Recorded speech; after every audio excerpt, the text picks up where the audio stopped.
अस्सलाम वालेकुम dear student. आज मैं आपको जमात अहम का लेक्चर नंबर 1 जो कि ग्रामर के बारे में है उसके बारे में बताऊंगी।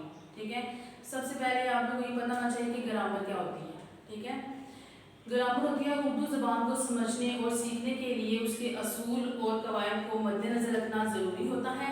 उर्दू ज़बान के उन असूलों और कवानीन के जो मजमू होता है उसको क्या बोलते हैं? ग्रामर। और हम लोग ग्रामर क्यों पढ़ते हैं? हमारे पेपर में ग्रामर से क्या क्या आता है? ठीक है, ग्रामर से हमारे पेपर में हिस्से मारूजी आती है। ठीक है, मारूजी का सवाल आता है, इसलिए हम ग्रामर पढ़ते हैं। तो आज हमारा लेक्चर नंबर 1 जो है वो ग्रामर के बारे में है। तो देखें, सबसे पहले ग्रामर मैंने बता दिया आपको ग्रामर क्या होती है। अब देखें इस ग्रामर में हमने पढ़ना क्या है। उर्दू के दो कवायद होते हैं, ठीक है, जो दो हिस्सों पर मुश्तमिल होते हैं। सबसे पहला कवायद क्या है? सर्फ, और दूसरा कौन सा है? नफ़। लेकिन यहाँ हम किसको पढ़ेंगे? हिस्से सर्फ को। हिस्से सर्फ क्या होता है? सर्फ जो है लुगत में फेर को कहते हैं। कवायद की रूह से सर्फ इस इल्म को कहते हैं जिसमें अल्फाज के तगय्युर और तबदल का जिक्र हो। इस इल्म से उर्दू में अल्फाज और कलमात की बहस की जाए, उसे क्या कहते हैं? हिस्से सर्फ कहते हैं। अब देखें कैसे कि कैसे तगय्युर और तबदल होगा, कि वो लफ्ज़ जमा है या वाहिद है, मुज़क्कर है या मुअन्नस है, या फिर वो इसम है, फेल है या फिर हरफ है। क्या बोलते हैं उसको? हिस्से सर्फ बोलते हैं। अब देखें इस हिस्से सर्फ में हम लोग किन किन चीज़ों को पढ़ेंगे।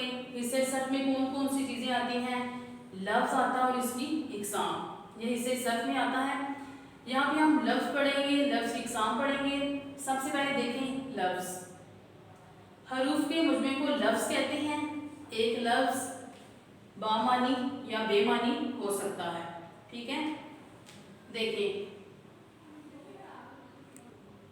अब हम लफ्ज़ की मिसाल से देखेंगे कि लफ्ज़ बामानी और बेमानी कैसे हो सकता है। ठीक है, इसकी मिसाल देखें, बातचीत। अब इसमें हम देखेंगे कि कौन सा लफ्ज़ जो है वो बामानी है और कौन सा बेमानी है।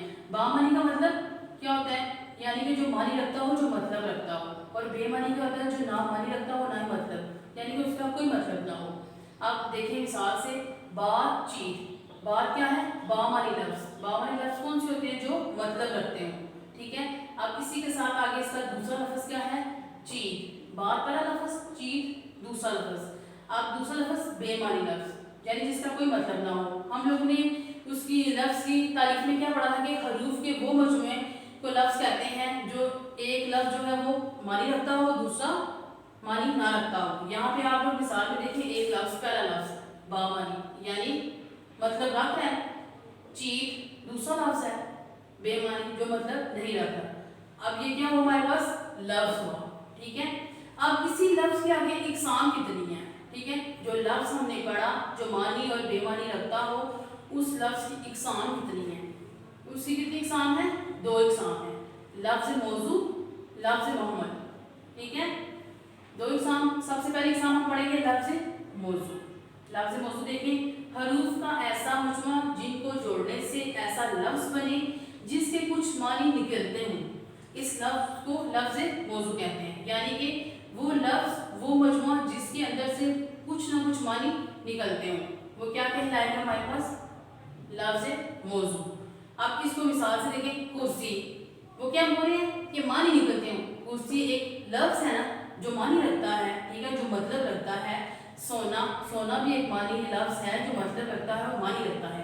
किताब भी लफ्ज़ है जो मानी रखता है। ठीक है, यानी कि इसकी जो तारीफ है उसी से हम अंदाज़ा लगा लेते हैं कि हमारे पास मिसालें क्या आएंगी।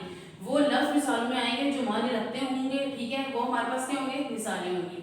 इसी तरह लफ्ज़ मुहम्मद, हरूफ का ऐसा मजमा जिनको जोड़ने से ऐसा लफ्ज़ बने जिसके कुछ मानी ना निकलते हों। पहले हमने क्या पढ़ा?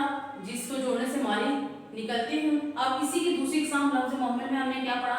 जिसके मानी ना निकलते हों। यानी एग्जाम्पल नंबर देखिए कि लफ्ज़ मौजू की एग्जाम्पल से ही आप लोग यहाँ पे लफ्ज़ मुहम्मद की भी एग्जाम्पल देखेंगे। कुर्सी मानी रखा है, वुर्सी इसी का दूसरा लफ्ज़ वुर्सी। हम कहते हैं ना कुर्सी वुर्सी। कुर्सी हमारे पास लफ्ज़ होता है जिसके मानी निकलते हैं, कुर्सी हमारे पास लफ्ज़ नहीं होता, इसके मानी भी नहीं होते। इसी तरह सोना, इसके साथ दूसरा लफ्ज़ है वोना। वोना मोहम्मद की मिसाल होगी, सोना किसकी होगी? लफ्ज़ मौजू की। सोना वोना, अक्सर हम बात बोलते हैं ना जुमले में, सोना वोना। सोना जो है वो मानी रखता है, वो ना मानी नहीं रखता। इसी तरह किताब वताब, ठीक है, हम बोलते हैं किताब वताब, ये किसकी किताब वताब है। इस तरह हम जुमला बोलते हैं, उसमें किताब तो मानी रखना होता है लेकिन वताब मानी नहीं रखना होता। यानी कि इन दोनों में क्या फर्क है? ये फर्क है कि लफ्ज मौजू वो लफ्ज होता है जो मानी रखता हो, यानी कि जिसको जोड़ने से कोई मानी बनता हो, ठीक है, और मोहम्मद वो है जिससे कोई मानी ना बनता हो। यानी कि हम जब लिखेंगे यहाँ पे कुर्सी कुर्सी, हमारे पास जो पहला लफ्ज होगा कुर्सी, ये मानी रखता है, कुर्सी जो होगा ये मानी नहीं रखता होगा। अजीज तुलबा, आज हमने जमात दहम का जो है लेक्चर नंबर 1 वो ग्रामर का पढ़ा है, जो कि 2 हिस्सों में मुश्किल था, हिस्सा सर्फ और नफ। आज हमने यहाँ सिर्फ हिस्सा सर्फ को पढ़ा है। अल्लाह हाफिज़।